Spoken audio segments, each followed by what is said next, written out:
Welcome back to Nasdaq Trade Talks. I'm your host, Jill Malandrino, global markets reporter at Nasdaq.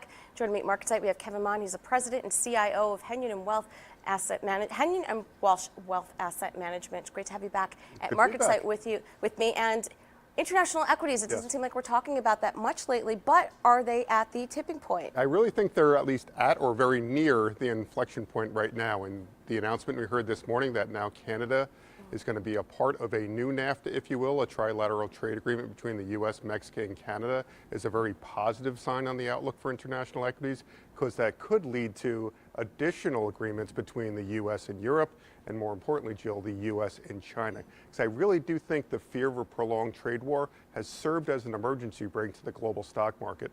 Once we see more and more trade agreements passed, or some resolution reported in that regard, we could see that emergency brake lifted a little bit.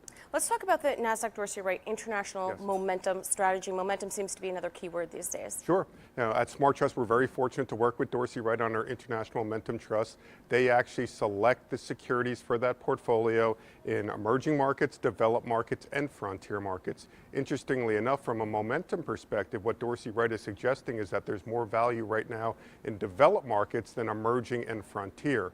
One area that we particularly like at Hennion and Walsh is Europe. And Europe is actually favored in that portfolio as well. So when you are making your international equity investment decisions, how important are valuation and the global growth story right now? Because everyone's looking for value in the market with the U.S. equities, clearly from the bottom left of the chart to the top right. Or where are you finding some wealth and growth opportunities? Sure. If you just look at some common valuation measures, Jill, PE, price to earnings ratio, on a current PE basis and a forward-looking PE basis, international equities, developed, emerging, and frontier, are all trading below their 10-year averages, whereas the U.S. is trading slightly above. So from a valuation perspective, that seems attractive. Then factor in how much they've lagged U.S. markets thus far this year. In Europe in particular, now their earnings growth is starting to catch up to the rest of the developed world. We're seeing consumer confidence in Europe at a 2-decade high, and the M&A activity is starting to pick up there as well. So again, I'm not sure if we're at the inflection point today, but we're getting close. What about central bank policy? Yeah. In the Fed, in the U.S. right now, the Fed is clearly in a pace of tightening. I don't believe, I guess I'm kind of in the minority, Jill, that they're going to hike again in December, but I do believe 3 rate hikes next year is certainly on the table, when the rest of the free world is either considering lowering their interest rates or keeping them at where they are.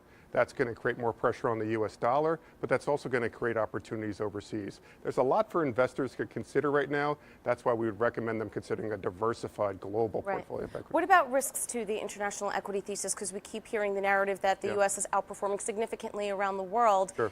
That narrative could potentially change. What are some of those risks there? I mean, the risks in the international markets right now, we heard Theresa May report this morning about an additional thought around Brexit. Are there other countries in the European Union that are considering leaving the European Union as well? Countries that may also use the euro currency, which Great Britain does not. Will the ongoing dispute between the U.S. and China evolve into more of a trade war than the current posturing that's going back and forth right now? A lot of concerns that are out there, a lot of uncertainties, but in those uncertainties can lead to investment opportunities. All right, well, thank you very much, Kevin Mahn. He's the CIO of Hennion and Walsh Asset Management, and I'm Jill Malandrino, global markets reporter at Nasdaq.